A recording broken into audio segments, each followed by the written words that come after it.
Bienvenidos y bienvenidas a esta exploración hacia el maravilloso ecosistema marino de las islas oceánicas chilenas. Prepárense para abordar cada capítulo, en el que podremos conocer a especialistas y personas de las comunidades de las islas que nos llevarán al descubrimiento de la biodiversidad marina de nuestro patrimonio natural insular. En esta aventura conoceremos de primera fuente los esfuerzos para conservar estos ecosistemas únicos en el mundo. Mi nombre es Valentina Mora y esto es Sonidos Oceánicos, relatos del patrimonio natural insular.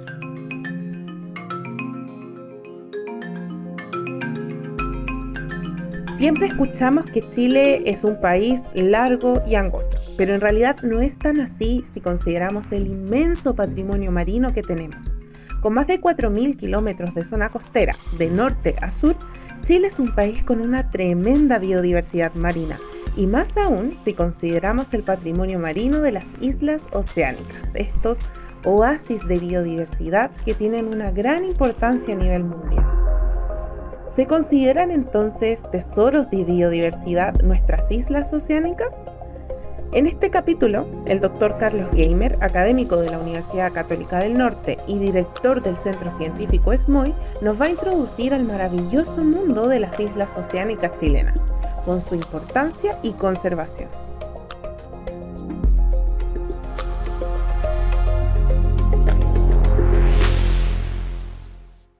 Estamos en el primer capítulo, entonces, bienvenido Carlos Geimer, él va a ser nuestro primer entrevistado. ¿Cómo estás? Muy bien, muchas gracias Valentina. Bueno, me contaron ahí que tú tienes, digamos, un cierto liderazgo en SMOI, ¿no? Cuéntanos a qué te dedicas ahí, porque claramente vamos a estar con varias personas en este podcast de este centro científico, así que cuéntame un poquito también. Bueno, tengo el privilegio de ser el director de SMOI, así que mi rol tiene que ver obviamente con la coordinación de las distintas líneas de investigación, de los distintos equipos de investigación, ¿cierto? Y velar porque el centro vaya cumpliendo las metas o los desafíos que se va planteando desde el punto de vista científico y desde el punto de vista también obviamente de las otras áreas en las que el centro trabaja, que no es solo investigación. Perfecto. Y claro, eso iba a recalcar. Todo esto enmarcado en el tema Islas Oceánicas, porque recordemos que SMOI, que es el Centro de Ecología y Manejo Sustentable de Islas Oceánicas, esas son las siglas, se dedica a eso un poco. Antes de avanzar, Carlos, para no quedar con la duda, cuando uno habla de islas oceánicas es como un término más lejano, ¿cierto? ¿De qué islas estamos hablando? ¿Cuál es nuestro patrimonio, digamos, de islas en Chile? Bueno, en Chile tenemos muchas islas, pero los tipos de islas son diferentes. Lo que normalmente nosotros estamos acostumbrados a ver, ¿cierto? Sobre todo cuando nosotros vamos al sur de Chile, son las islas costeras. Son las islas que están realmente muy, muy pegadas al continente, ¿ya? Chile está lleno de islas desde Puerto Montt al sur. Y hacia el norte y centro de Chile, ¿cierto? Hay algunas islas por aquí, por allá, digamos, pero todas son islas costeras, están a pocos kilómetros de la costa. Pero cuando hablamos de islas oceánicas son islas que realmente están a cientos de kilómetros de la costa y algunas a miles de kilómetros de la costa. O sea, Rapa Nui está a casi 4.000 kilómetros. Por lo tanto, estamos hablando de islas que realmente no tienen una conexión permanente con el continente, a diferencia de lo que pasa con las costeras, ¿cierto? Entonces, aquí hay muchos procesos que son completamente distintos y que explican lo que uno observa ahí y lo que está en esas islas. Y muchas de esas incluso tienen más influencias desde el otro lado del Pacífico, por ejemplo, de la zona de la Polinesia, ¿cierto? Más que del mismo continente americano, por la distancia a la que se encuentran del continente americano. Perfecto. Y Y nosotros tenemos 4 sistemas insulares oceánicos en Chile. eso, Tenemos Rapa Nui, ¿cierto? Tenemos la isla Sala y Gómez, que está a aproximadamente 400 kilómetros de Rapa Nui hacia el este. Y luego tenemos el archipiélago de Juan Fernández, que tiene 3 islas, ¿cierto?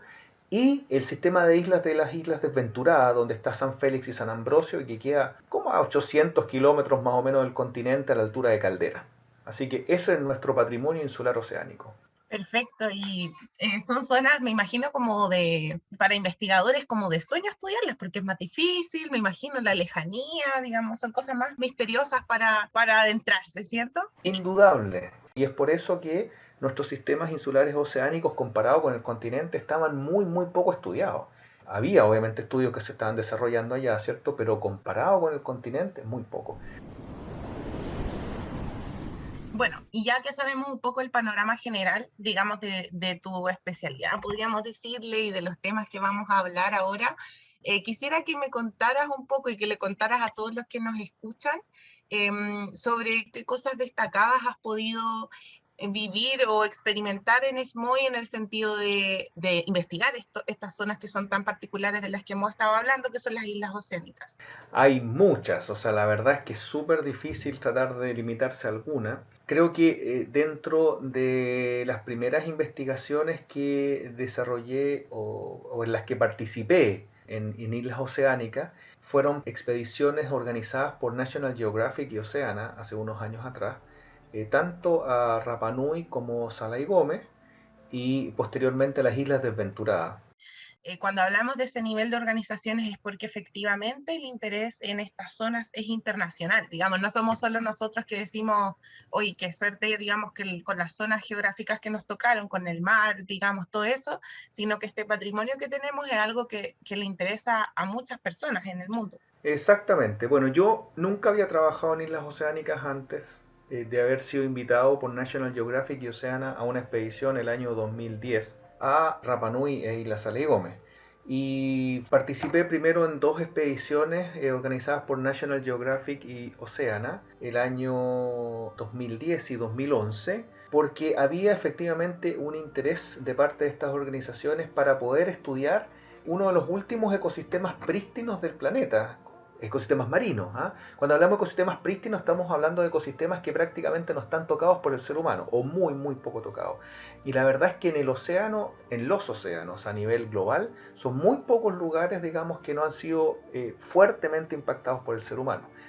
Entonces me invitaron a estas expediciones y eso fue realmente meternos a bucear, por ejemplo, y explorar zonas que no habían explorado otras personas anteriormente.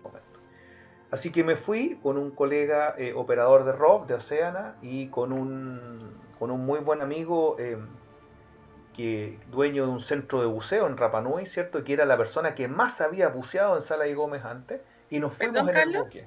Dígame. dijiste operador de ROV. ¿Qué es Sí. ROV? Un ROV es un vehículo operado de manera remota, ¿ya? Es como el equivalente a un submarino, imagínate, pero conectado a la superficie a través de un cable que es un cordón umbilical, que finalmente te conecta hacia el barco.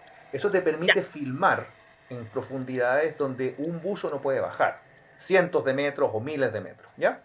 perfecto. Entonces, nosotros íbamos con este colega, con estos colegas, ¿cierto? Y pudimos estar buceando en una expedición que fue increíble, porque fue cortísima. Estuvimos 2 días buceando completamente, solos, en este lugar, en Sala y Gómez, y viendo, digamos, por primera vez estos lugares desconocidos para la mayor parte de los seres humanos y planificando lo que iba a ser una expedición completa para el año siguiente. Y eso fue lo que hicimos el año siguiente. Volvimos allá, ya con una alianza también que hizo National Geographic y Oceana con la Armada, y fuimos a bucear en Sala y Gómez y en Rapa Nui, ¿cierto? En un buque de la Armada, y estuvimos ahí en una expedición de varias semanas donde pudimos explorar este lugar. Luego, en otra expedición el año 2013, también organizada por National Geographic y Oceana, fuimos a las Islas Desventuradas y eso también fue increíble. Todas estas expediciones que te digo yo internacionales obviamente obedecen a un interés mundial por estos lugares tan únicos y van con los equipamientos de punta que normalmente en las expediciones que nosotros habíamos conocido en Chile no existía. Y nos permitía ir hasta con submarinos, ¿cierto? Con los que bajábamos a 400 metros de profundidad, o cámaras que nos permitían filmar hasta casi 3000 metros de profundidad. Entonces uno descubre un mundo completamente distinto y siempre recuerdo lo que dice un colega y amigo mío, cierto, científico, que hay mejores imágenes de la superficie de Marte que del fondo del mar. Y el meterse en estos lugares significa que tú empiezas a tratar de reducir esas brechas de conocimiento, empezar a conocer realmente cómo es el fondo del mar, qué especies viven ahí, qué adaptaciones tienen para hacerlo. ¿Te fijas? Todo ese tipo de cosas son fundamentales. Conocer, obviamente, ambientes que eran desconocidos hasta ahora para la ciencia y para el ser humano, pero además permitieron generar conocimiento de que nos encontrábamos ante ecosistemas no solamente poco intervenidos por el ser humano, sino que únicos y tan únicos a nivel planetario, que por ejemplo en las islas Desventuradas y Juan Fernández encontramos que era el lugar con el mayor nivel de endemismo para ecosistemas marinos que se conoce en el planeta. Cuando hablamos de endemismo, hablamos de especies que viven solamente en este lugar y en ninguna otra parte del planeta. Bueno, nos encontramos que, por ejemplo, todos los peces costeros que viven ahí, ¿cierto? Entre un 90 y un 99% de los peces que están ahí no viven en otra zona del planeta. O sea, son puros peces desconocidos para nosotros. O sea, hay algunos que ya son conocidos, ¿cierto? Pero solamente viven acá. ¿Qué es lo que significa eso? En la práctica significa que uno deja de pensar esto como que esto es un patrimonio de Chile. Se transforma ya en un patrimonio de la humanidad. ¿Por qué? Porque si estos peces desaparecen, no solamente desaparecen para las Desventuradas o para Rapa Nui o para Chile, desaparecen para el mundo. Por lo tanto, hablamos de algo que es ya de importancia global. Y eso, gracias a estos avances de investigación que se hicieron en esos primeros años, fue clave, obviamente, para poner en valor esta biodiversidad y para avanzar también en un ambicioso programa de protección de estos ecosistemas marinos, ¿cierto? Eso yo creo que es clave, el conocimiento científico que permite, obviamente, ponerse a disposición de los tomadores de decisiones para lograr protegerlos. En este caso que mencionaste, en el ejemplo de los peces, ¿eso pasó en qué lado, en qué isla? En el caso de los peces, en la expedición que hicimos a las Islas Desventuradas y a Juan Fernández. Ah, perfecto. ¿Y Ahí en están los Rapa Nui niveles más pasa, altos. en Rapa Ahí Nui tienes pasa algo un así? nivel tremendo de endemismo, que de hecho es sobre el 75%, o sea, sobre También. aproximadamente tres cuartas partes de los peces que viven ahí son solamente de ahí. Entonces, eso es un endemismo enorme también. Pero cuando vimos esto otro en las Desventuradas, bueno, ahí y en Juan Fernández, estamos hablando de los niveles más altos de todo el planeta. O Entonces, sea, eso ya es más impresionante aún. Cada vez nos impresionábamos más. no, increíble todo lo que hay por descubrir entre estas zonas, Carlos. O sea, montañas debajo del océano, criaturas que son solamente, que viven en esos lugares, digamos, todo esto, cómo se ve el mar que uno que conoce, que básicamente basa sus recuerdos en la playa, digamos, la orilla, no se imagina que es ver claridad a 200 metros de profundidad, digamos, cosas tan, digamos, detalles como eso, que me imagino que debe marcar mucho la diferencia, que debe haber muchas cosas que descubrir, digamos. Mucho. Impresionante. Para preguntarte de curiosidad, si tú tuvieras que destacar algo o un par de cosas, digamos, ¿qué fue lo que más te sorprendió en esos viajes o en esas expediciones? Mira, hay muchas cosas, pero yo creo que algunas, por ejemplo, encontrarnos con ecosistemas que obviamente nunca nadie había visitado, eso es increíble. Otro es poder, por ejemplo, bucear en la cima de un monte submarino. Imagínate que la profundidad promedio en esa zona del océano son como 4.000 metros. Y un monte submarino, imagínate un monte submarino que parte desde esa base, desde 4.000 metros, y llega a 20 metros de la superficie. O sea, O sea, estamos hablando de un gigante. monte de 3.800 metros, o sea, que es lo que uno ve en la cordillera de los Andes, ¿cierto? Pero eso viene desde el fondo. Y la posibilidad de haber buceado en un monte como eso y bajar y encontrarse con la cima y tú después empezar a bajar por las laderas del monte es una cosa increíble. Y sentir toda la vida y todo lo que llega, las aves, los peces, etcétera, es una experiencia única. Y lo otro, que para mí es clave, fue ver, por ejemplo, en la zona de las Desventuradas, que al ser ecosistemas prístinos, ¿cierto? Las especies logran alcanzar tamaños que en otros lugares donde hay intervención humana no alcanzan. Entonces hemos visto gigantismo, gigantismo en peces, gigantismo en langostas y en muchos otros organismos que viven allá. Y eso es algo que es impresionante. Para imaginarnos, Carlos, como de qué porte estamos hablando. Mira, normalmente uno ve las langostas de Juan Fernández, que son especies que están en muy muy buen estado, ¿cierto? No sé, una langosta tiene 40 centímetros de largo, una cosa así, Una ¿cierto? langosta grande, digamos. Sí, sí, y hay algunas que pueden ser más grandes. Imagínate que nosotros encontremos langostas que medían 1,5 metros y pesaban 8 kilos. Ah, no, pero ¿tuviste la película King Kong? Creo que fue ahí, salían unos insectos gigantes, eso me estoy imaginando. Bueno, langostas gigantescas, ¿cierto? Que probablemente existieron en Juan Fernández hace muchos años cuando nadie pescaba langosta. Esas langostas ya no están en Juan Fernández, pero las desventuradas, como hay zonas donde nadie toca ahí nada, ¿cierto? Lo que tú te encuentras es eso, langostas gigantescas. O peces gigantescos. O sea, el estar buceando a 10 metros de profundidad y de repente te encuentras en la mitad de un cardumen de atún de aleta amarilla, son experiencias increíbles. Son cosas que jamás había visto en mi vida en todos los cientos de buceos que había hecho. Ese tipo de cosas yo creo que definitivamente me marcaron.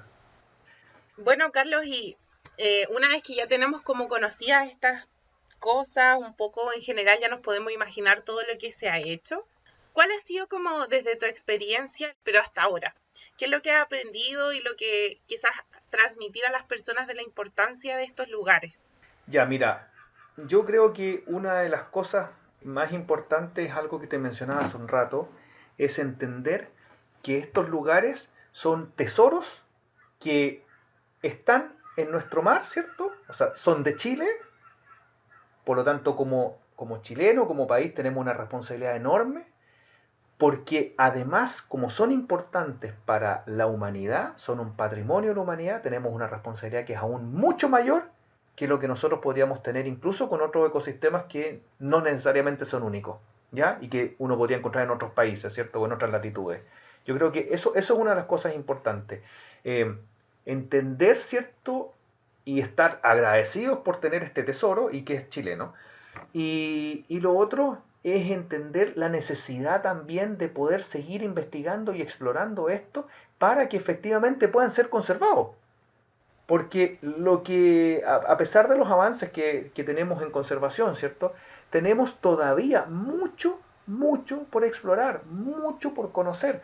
En cada inmersión que se hace del ROV, esta especie de submarino, ¿cierto? Que va a hacer filmaciones más profundas, encontramos nuevas especies en cada inmersión.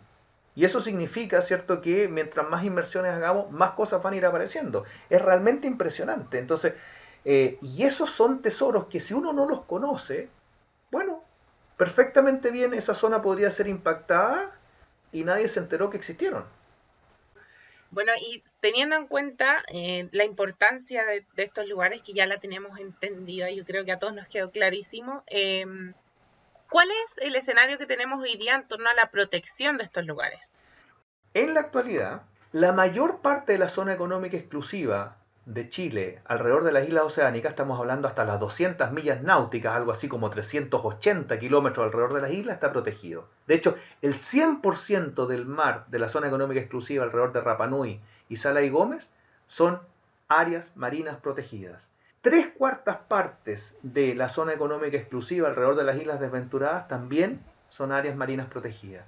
Y un porcentaje altísimo, alrededor del 60% del mar alrededor del archipiélago de Juan Fernández también son áreas marinas protegidas. Carlos, y en términos prácticos, cuando hablamos de áreas marinas protegidas, ¿en qué sentido nos referimos? O sea, me imagino que no pueden entrar a pescar ahí. ¿Y qué más? No Mira, sé si las hay algo áreas más. marinas protegidas tienen distintas categorías. Hay unas muy muy estrictas, como los parques marinos, que no permiten, por ejemplo, pesca. Pero hay otras que no, que permiten pesca, pero lo que hacen es que permiten actividades que tienen muy bajo impacto y que en general no van a afectar los ecosistemas de manera negativa. Por ejemplo, alrededor de Sala y Gómez tenemos un parque marino, Motu-Motirojiba, donde no se permite pesca, solamente se permite observación e investigación científica. Alrededor de las desventuradas también, alrededor del archipiélago Juan Fernández también, parques marinos.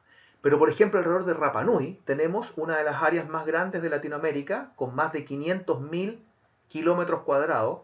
Cuando uno piensa en 500.000 kilómetros cuadrados, no te olvides que la superficie terrestre de Chile son 700.000. O sea, estamos hablando de que es prácticamente 2/3 de Chile alrededor de la Gigante. isla de Rapa Nui, que está protegido, exactamente. Y esa es un área marina costera protegida de múltiples usos, donde no se permite la pesca industrial, pero sí la pesca artesanal, la pesca con los medios de pesca tradicionales que tiene Rapa Nui, no se permite minería submarina y todas las actividades que se permiten son de bajo impacto con los ecosistemas marinos. ¿Te fijas? Entonces, son distintos tipos de figuras, distintos niveles de protección, pero en la práctica todas tienen protección.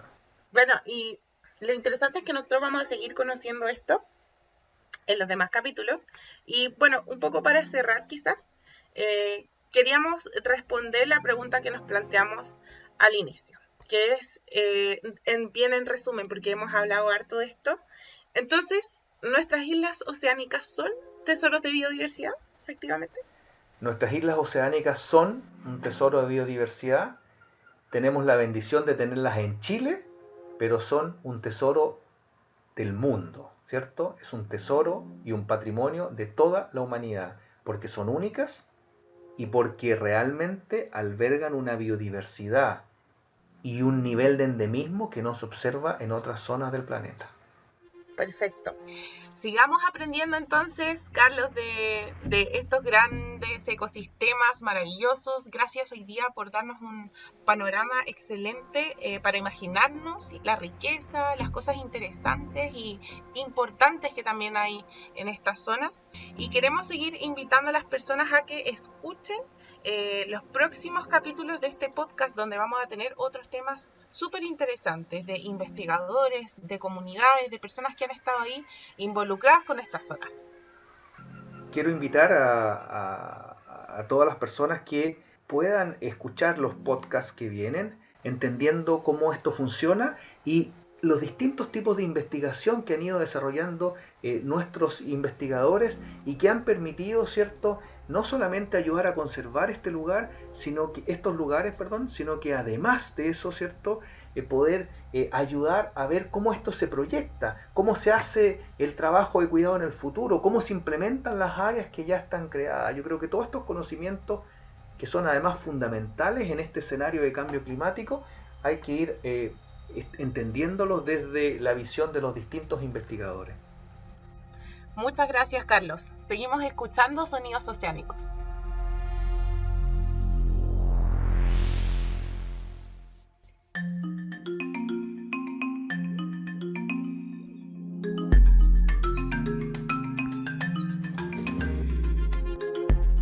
Sonidos Oceánicos, Relatos del Patrimonio Natural Insular, es un proyecto financiado por el programa Ciencia Pública del Ministerio de Ciencia, Tecnología, Conocimiento e Innovación y ejecutado por el Centro Científico SMOI de la Universidad Católica del Norte.